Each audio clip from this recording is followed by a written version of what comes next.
Hey guys, welcome back to our channel. As you know from our previous vlogs and our gender reveal, we've been expecting our second child, and we've been MIA a bit, but we thought we'd come back and share a really nice intimate vlog with you about Michelle's second labour, show you some exclusive footage and let you know how it all went now that our baby girl is here. Yeah. So we'll kickstart the story. Well, Michelle will kickstart the story. Yeah. Which was week 38 plus. I can't remember plus what. Yeah. Incidentally, the same week that Ezra was born as well. Yeah. Yeah. Hi guys. So as you guys know, I had a cesarean with Ezzy. So this time around, I really wanted to try for a vaginal birth. So I was saying that from early, that this is what I have to do, because they said, what did they say to me? Basically, you can't have a certain number of C-sections, so it would limit how many kids I could. I just didn't want restriction, just in case. You know what I mean? That stress. Yeah, I don't want that stress. Oh yeah. So if we ever refer to VBAC, that's what we're saying. Yeah. So VBAC means vaginal birth after After cesarean. Yeah, after cesarean.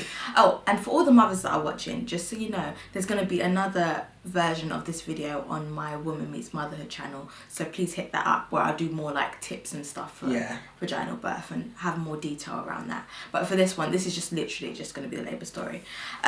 So yeah, so it was week 38 plus, I can't remember how many days or whatever.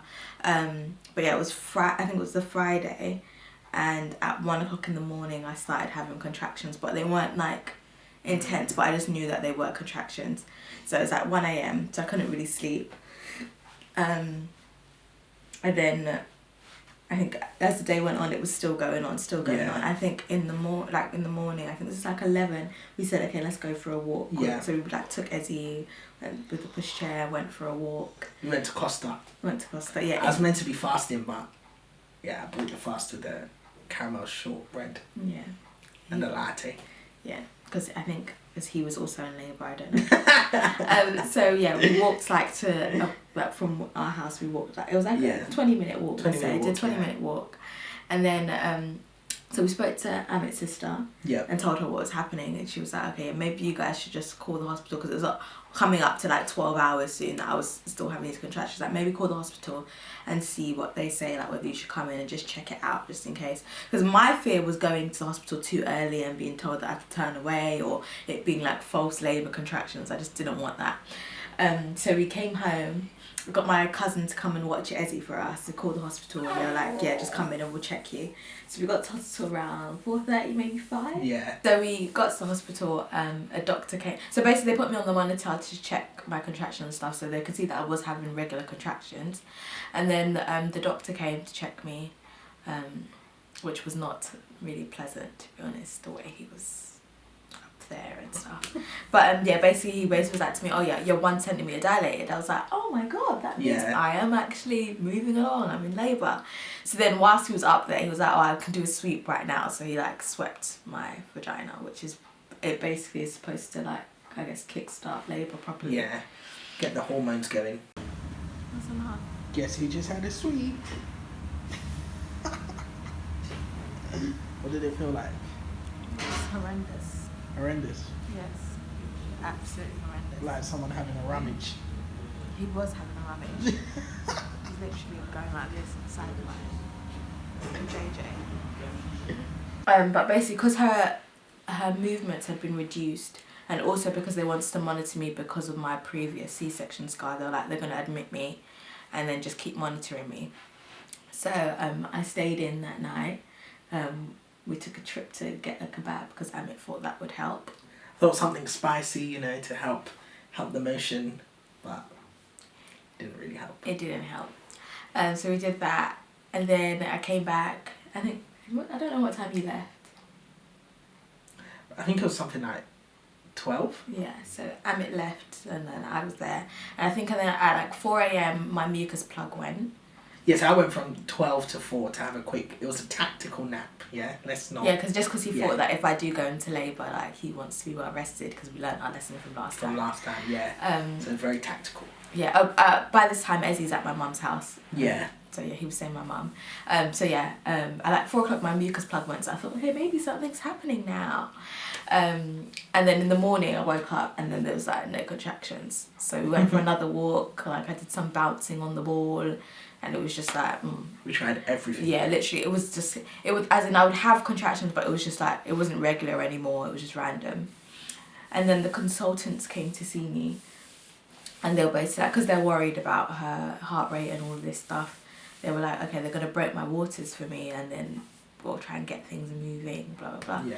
So this was at like midday that they told me this, but I was there until, I think I didn't end up going upstairs until like 6 o'clock or something. It was quite long. It was a bit ridiculous. It was just like, I just wanted it to be over and done with.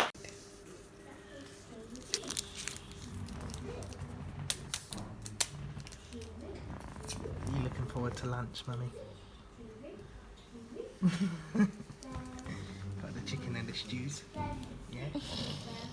Didn't give you no jollof rice, yeah? You need some shit on the side, innit? You need some. Tuck in. Bon appetit. Can you not film me eating? So they moved me to the delivery suite upstairs. Yeah. I think that was the last. They said like breaking the waters would be the last thing you could try before using like hormones or anything. Yeah, and that's one thing I didn't want, because I didn't want it to be the same thing as Ezzy again, because the hormone last time, my body, too intense. It was way too intense. I thought, no, let me not do that. So we went upstairs. I think, I can't remember what I said. They came to break my waters at around 6:30. Yes. Yeah. 6:30 they broke my waters. Yeah. That was an experience. I was really petrified before, because also the whole issue I had was that I was comparing everything to Ezzy's labour. Yeah. It doesn't take long, does it? What's that? To break the water. No, it shouldn't do. No. Did they say if the cervix was far back or anything? Did they say anything about that? They didn't say it was far back. Okay. The guy seemed quite excited yesterday, saying that he could have done it. Oh, okay. I'm hoping that means That's a good sign, yeah.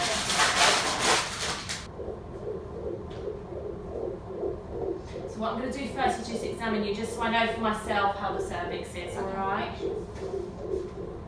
What's your prediction? Oh, that's good. I predict 3. I go with it. 1. You were 1 yesterday. Out through it as well. Well done. Out through it as well. And then out, slow deep breath out. I'm just going to bring my fingers out. So you are still 1. But because you haven't really had contractions, we wouldn't expect a lot of change, to be honest. Okay. Just a bit more gel. I did give you some optimism.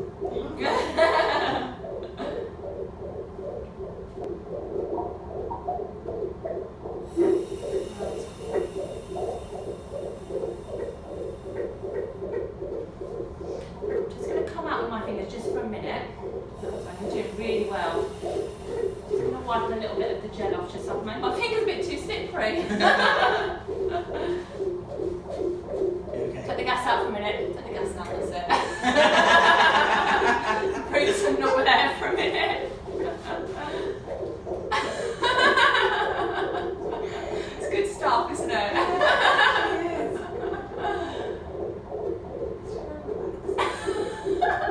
A bit too relaxed.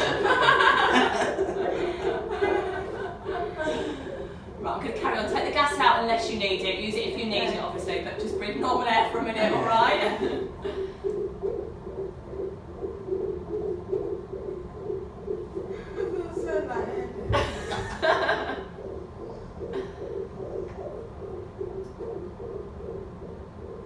Keep breathing normal. Yeah, just breathing Deep normally. breaths.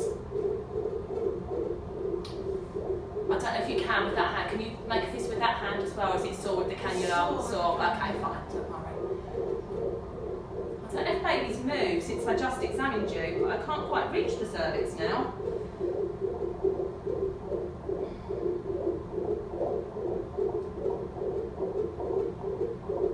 Oh, there we go. Deep breaths. That's it. Right, use the gas now if you need to, alright? If you need to.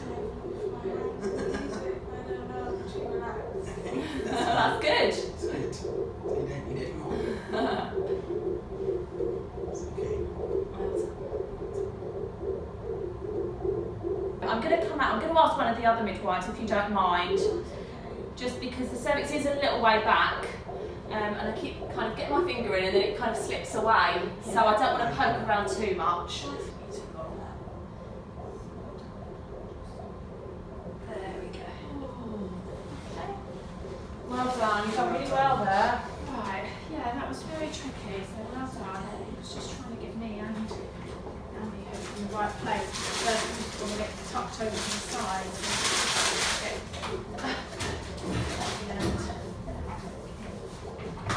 So I was just thinking about how horrible it was when they tried to make my waters last time. But this time it actually wasn't that bad, and I actually used the gas in air, and it actually helped. And it didn't make her go crazy. It didn't make me go crazy. Although I didn't want to use it too much afterwards because I thought I didn't want to be too high. She was saying some loopy things. No, I wasn't. What did I say? I can't even remember, Mish, but you were saying some. Even the woman said, okay, yeah, maybe let's not take it too much. Okay, fine. I was apparently going loopy. So yeah, they broke my waters, which was, yeah, it was good. It was just, yeah, it was weird because the waters keep coming afterwards. It was just like... That was a bit strange. That was really strange. But yeah, so that happened. Then I decided to... go home because you were hungry. Yeah, so I said I was really hungry. So I went to get Michelle So I went to go get me some food from my mum's house. Some But rice and stew. by the time he came back, I had started having like really intense contractions. I was like, no, I can't even think about food. So yeah. So just remember this as a reference. The last time we ate was probably at like 12 p.m. that afternoon. Yeah. 6 p.m. And I didn't even finish my meal because that's when the consultants came and told me that they're going to take me upstairs. So I was... Yeah, so rushing. 12 p.m. was our last meal. I went to go get food at like 7 p.m. Yeah. That food got put aside because by the time I came back, Michelle was at another level of intensity. Yeah, that the contractions were serious by that time. They weren't as bad as Ezzy's, but as in it was literally like I had to pause to think. I couldn't. Yeah. So that happened. So Amit came back, and I think at 8:30 I was like, I would like an epidural now. Yeah. I was like, I'd like an epidural now. So the anesthetist person, Can't say that word. yeah, came gave me my epidural. The first time she did it, it only worked on one side. She was really good though. She was really good. Really, really good. But yeah, it only worked on one side because they say when they put the needle in, it's like they can't. It's only so far you can navigate it basically. And then it like once it gets inside you, it might go one side, it might go the other kind of Yeah. thing. So basically so it went to my right side and my left side was still in pain, so it made it like a little bit more intense. So I was like, no, she needs to come back and do this again. Yeah. So she came back, took it out, and then redid it again. And then it was fine, like I felt good. You can still feel what's happening, it just feels like pressure and stuff. You can feel that. You still know you're having contractions. But then, so it was better. So I managed to like get some sleep in that time. Then my mum came at around 11 p.m. Yeah. Mum came around 11 p.m. Oh, sorry, I forgot to say. Before they put in the epidural, they checked me again. And I was still like only 2 centimeters. So I was thinking, oh my gosh, I hope this is not going to be like Ezzy's labour where I just stall at 2. But yeah, and then at midnight, the doctor came back in because they were considering giving me the hormone. The hormone, yeah. But she said because she could see that I was having very regular contractions, they'll give me another 4 hours and then see what happens. Yeah. So then, fast forward to another 3 hours. So at 3:30 they came in and checked me again, and I was 8 centimeters dilated. Woo! So that was actually like the highlight of the night. Honestly, we were just all like, praise God, we've made it. Like it was then that I knew like I'm definitely going to push this baby out of me. Like I was determined from then on. Like it was literally like I had a new like burst of energy and stuff. It was just like in 4 hours, how can you go from 2 to 8? And I was just telling Michelle's mum, I was just like, Mummy, how can it be? And so I was like, yeah, this is good. We're going somewhere. We're getting somewhere. And then my midwife asked me if I wanted a top-up of my epidural then, because basically she wanted it to wear off by the time it was time to push. I was like, okay, I have my last top-up now, and hopefully in those 2 hours, because they say it lasts for about 2-ish hours, isn't it? But depending on your body. So that's what in those last 2 hours, hopefully I would have been like fully dilated and then ready to push, so I won't have any more epidural kind of thing in my system.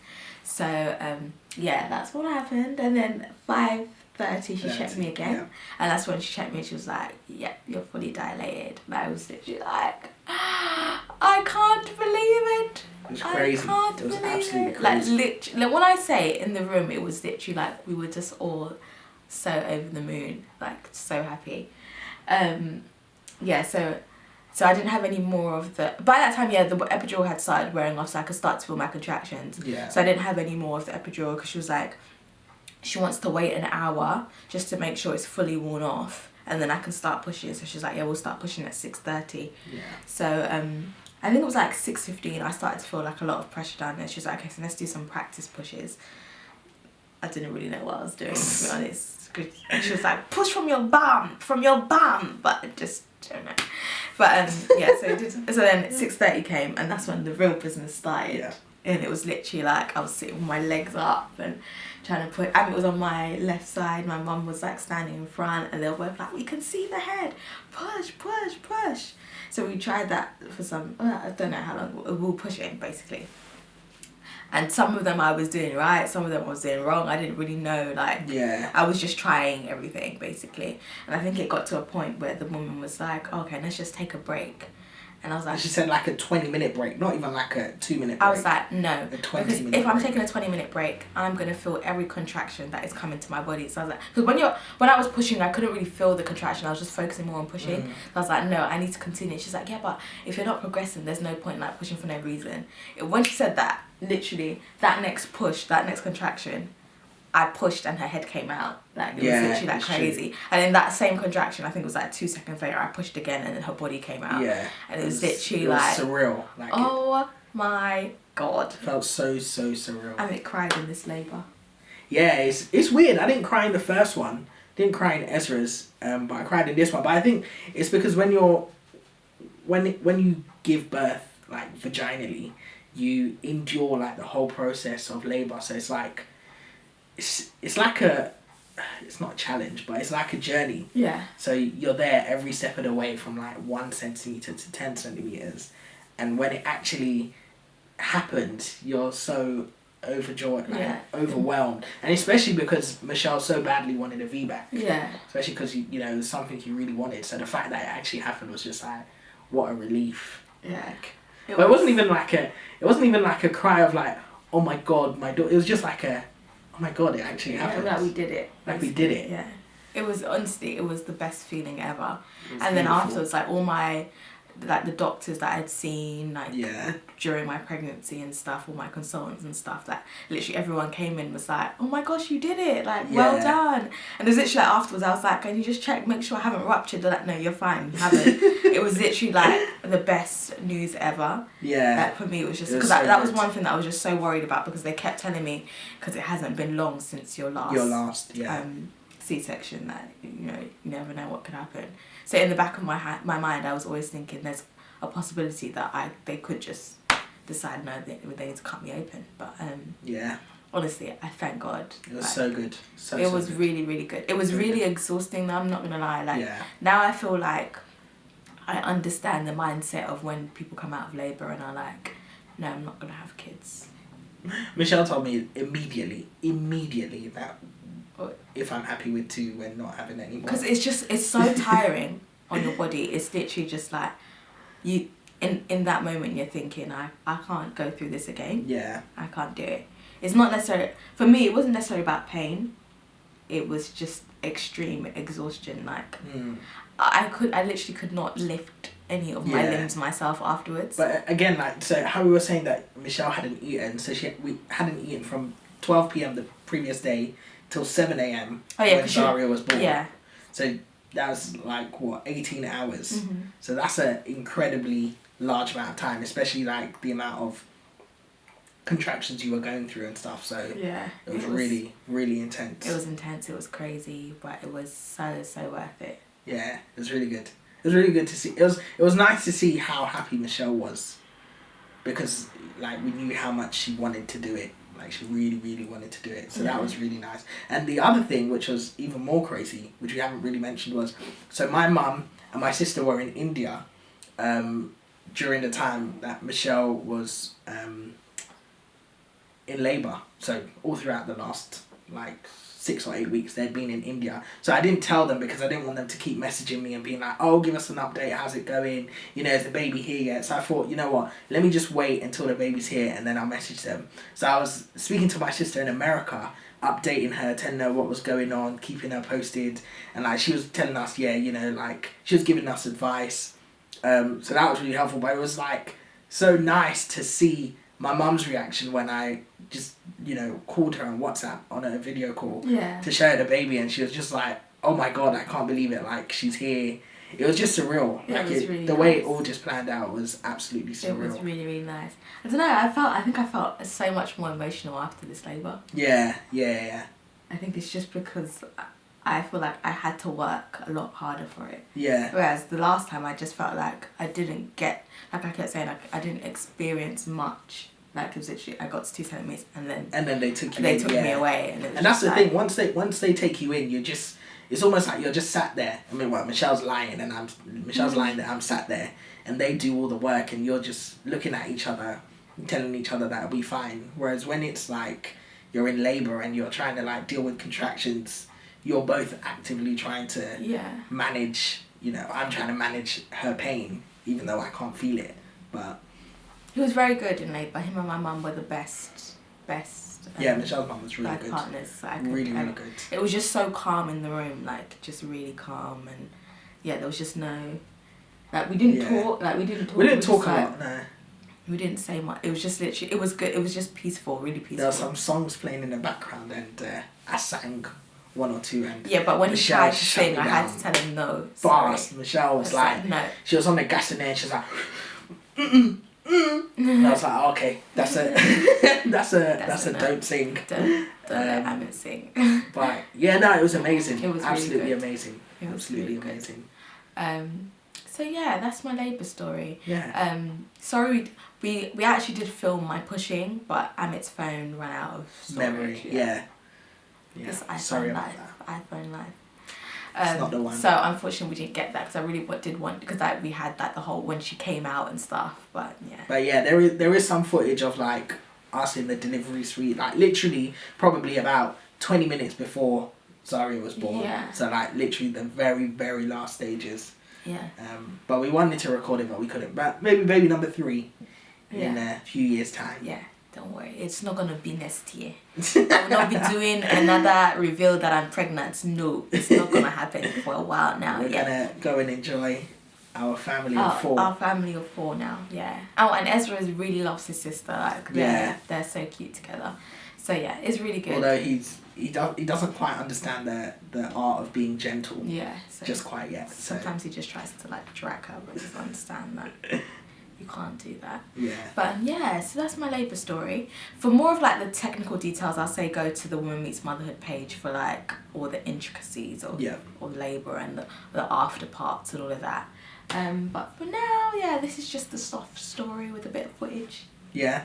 So yeah, thanks guys. Thanks for all the love you guys shared on social media when we announced that Zaria was here.